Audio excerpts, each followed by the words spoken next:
Paper 1 but section 2. You all know about section 2, that section 2 is actually a paper, part of the paper where you have been given 4 choices to write, and out of the given 5 topics you are going to choose one topic and you can leave four aside. Now here you are going to write minimum 350 word to 500 words for total 30 marks.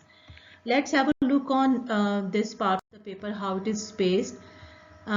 Section 2, creative writing topics. Topic number 2 to 6. Here mostly examiner sets the first question as a descriptive writing, and then examiner can give you 2 story writing topics or 2 argumentative writing topics. In this particular question, in this particular paper, the examiner has given you 2 story writing, and as my today's lecture is focusing on story writing, so I have chosen both ways, the way story writing can be given to you in the exam. Okay, the first question, as you can see, that includes a write a story which includes the sentence, "We had never been in such trouble before." Okay, a dialogue is given and you are going to include this in your story. Sometime examiner asks you to begin the story with the given line or end the story with that particular line. But this particular question asks you to include this in your story. This is your own idea, either to begin it, end it, or include it. The second story writing topic is a situational story where you are going to write a story about someone who went on a journey to keep a promise. As a student, you are going to look at both story writing topics carefully and decide that which is the story you can write better on. But before going on writing the story, I would like to discuss the elements of a good story. A good story always has a good plot. Plot is a word which we often listen around us, and it's a word which is echoed often around us. Plot is actually the sequence of the event, the things how they happen in some stories, some drama or some film. It is a sequence of the event, that which event will occur, which event. Structure of the story is actually how you're going to begin the story. It's going to be a flashback. It's going to be some present story. You're going to begin your story from the high point of it, or you are normally beginning it, and then you are going to talk about the problem part. Hook has 2 sense in story writing element. It can be the beginning of the story, how you begin it, and beginning is supposed to be so catchy that you quickly grabs the reader's attention. It can be some good situation, it can be some catchy dialogue which actually attract your reader's attention, or it can be the introduction of the character which you give in your story.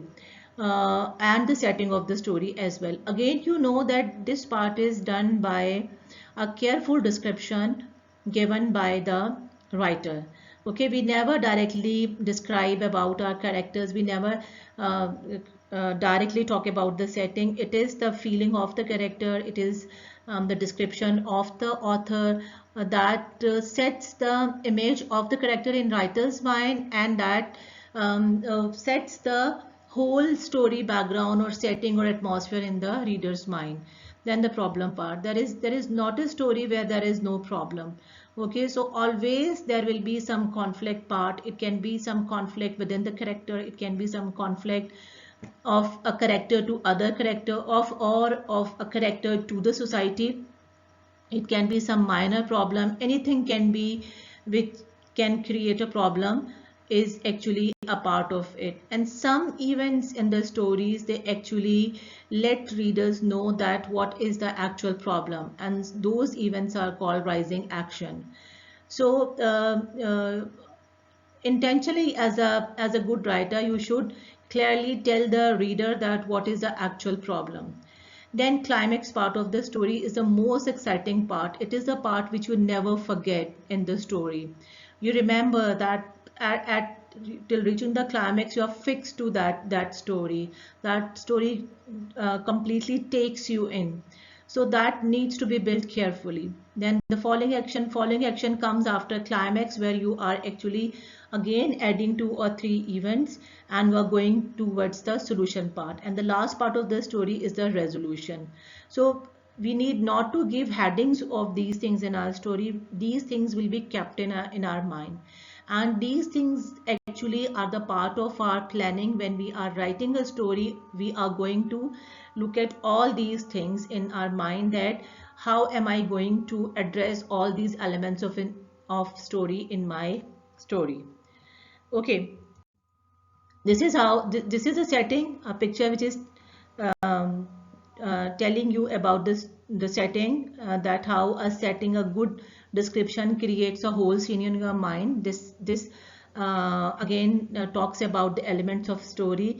This is the milder part of this story, Mountain, which is talking about character setting and introduction. Then you can see that the rising action, 2 or 3 events which are leading towards the climax part of the story, and then the falling action, and then the resolution part.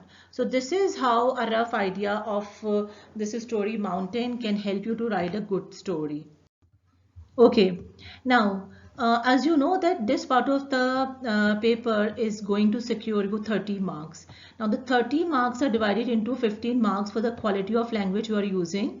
First of all, I would like to talk about the quality of language. This again you are quite familiar with, and I have talked much about it in my worksheet as well.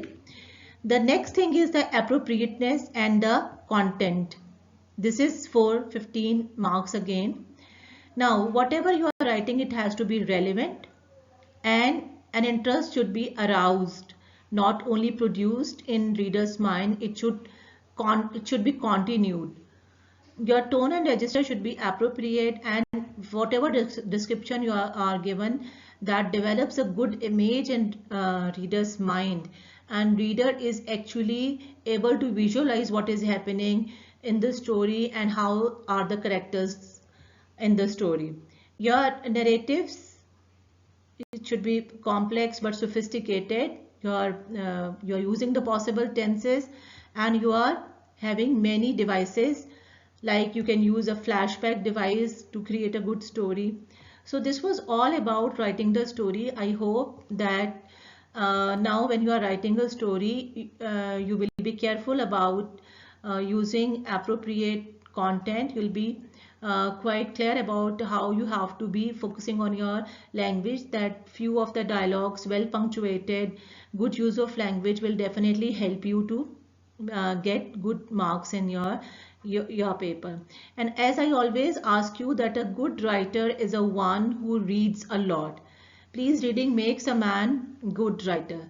So please read some stories. You have ample time, and if you think that you are lacking anywhere, your tenses are not correct, your vocabulary is not appropriate, or your punctuation needs attention, so please, this is a time when you can focus on all these things.